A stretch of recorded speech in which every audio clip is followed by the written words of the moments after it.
ভালোবাসার মানুষের হাতে কন্ট্রোলড হচ্ছ, বাঁচবে কিভাবে?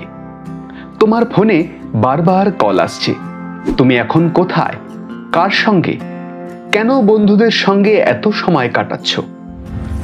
তুমি হয়তো ভাবছো ও তো আমাকে ভালোবাসে তাই খেয়াল রাখে, কিন্তু কখনো কি ভেবে দেখেছো এই ভালোবাসাটা যদি তোমার সাফোকেশনের কারণ হয়ে দাঁড়ায়?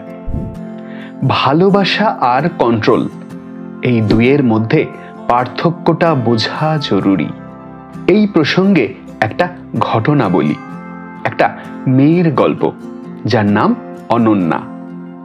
অনন্যা আমার এক পরিচিতের বোন। খুব হাসি খুশি, চঞ্চল আর জীবনভর কিছু করার ইচ্ছা নিয়ে বড় হওয়া একটা মেয়ে।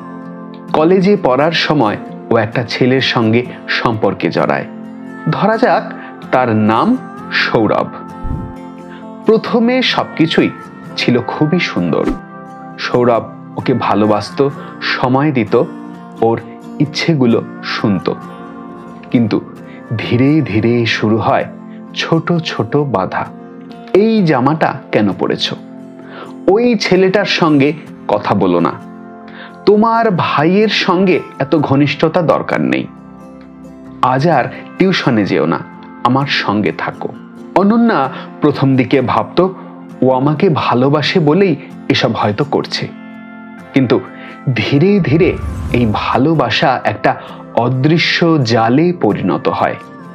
জীবনের প্রতিটা সিদ্ধান্ত, কি পড়বে, কোথায় যাবে, কার সঙ্গে কথা বলবে, সব কিছু সৌরভ নিয়ন্ত্রণ করতে শুরু করে।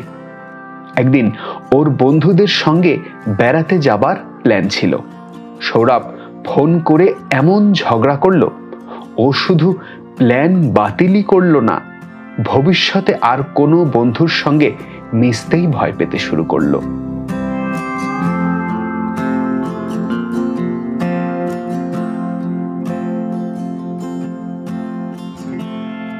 অনন্যার মতো এমন অসংখ্য ছেলে মেয়ে আছে যারা ভালোবাসার নামে কাউকে নিজের জীবনের পুরোপুরি নিয়ন্ত্রণ করার অনুমতি দিয়ে দেয়। একটা কথা মনে রেখো, যে তোমাকে কন্ট্রোল করে সে তোমাকে ভালোবাসে না। সে নিজের ভয় আর অনিরাপত্তাকে ঢেকে রাখতে তোমাকে বাঁধতে চায়।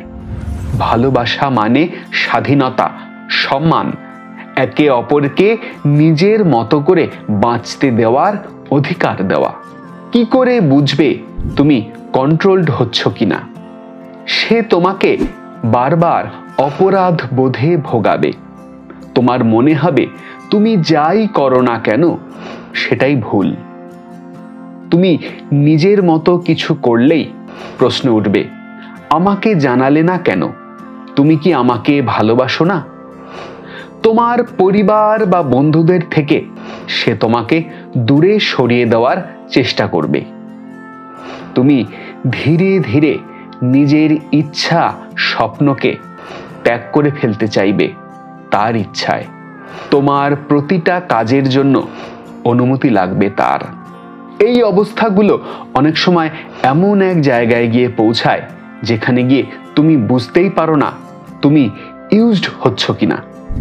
এই বিষয়ে আমরা একটা আলোচনা আগেই করেছি।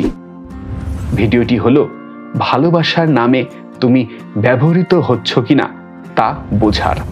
উপরে আই বাটনে প্রেস করে তোমরা সেই ভিডিওটা দেখে আসতে পারো। অনন্যার ঘটনার পর ওর পরিবার ও বন্ধুদের হস্তক্ষেপে সৌরভের আসল রূপ বেরিয়ে আসে। অনন্যা তখন আবার নিজেকে খুঁজে পাওয়ার জন্য কাউন্সেলিংয়ের সাহায্য নেয়। নিজের পছন্দের গান, পেইন্টিং, আউটিং আবার শুরু করে। এই ঘটনার পর আমি যেটা বুঝলাম তা হলো, ভালোবাসা মানে নিজেকে হারিয়ে ফেলা নয়। ভালোবাসা মানে একজন অন্যজনকে জায়গা দেওয়া, যেখানে একজন নিজেকে বিকশিত করতে পারে, নিজেকে চিনতে পারে। আমি আরো শিখেছি, কেউ যদি তোমাকে ছোট করে দমিয়ে রাখে সে তোমার ভালো চায় না। কোনো সম্পর্কই নিজের আত্মসম্মান হারিয়ে টিকিয়ে রাখার যোগ্য নয়। না মানে না, সেটা প্রেমের ক্ষেত্রেও প্রযোজ্য।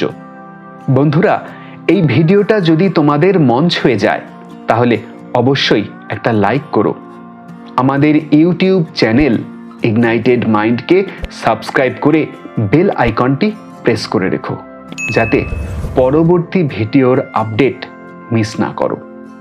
যদি এই ভিডিওটা ফেসবুকে দেখে থাকো তাহলে ভিডিওটা লাইক করে আমাদের চ্যানেলটাও লাইক এবং ফলো করে রেখো, যাতে ভবিষ্যতে প্রতিটি আপডেট সময় মতো তোমার কাছে পৌঁছে যায়। এবার আসি একটা প্রয়োজনীয় কথায়। তুমি যদি এইরকম অবস্থায় পড়ো তাহলে তোমার কি করা উচিত? তোমার নিজের সময়কে মূল্য দাও। বন্ধু ও পরিবারের সঙ্গে সম্পর্কগুলোকে জিয়ে রাখো। তোমার ইচ্ছা, লক্ষ্য এবং স্বপ্নগুলোকে অবশ্যই গুরুত্ব দাও।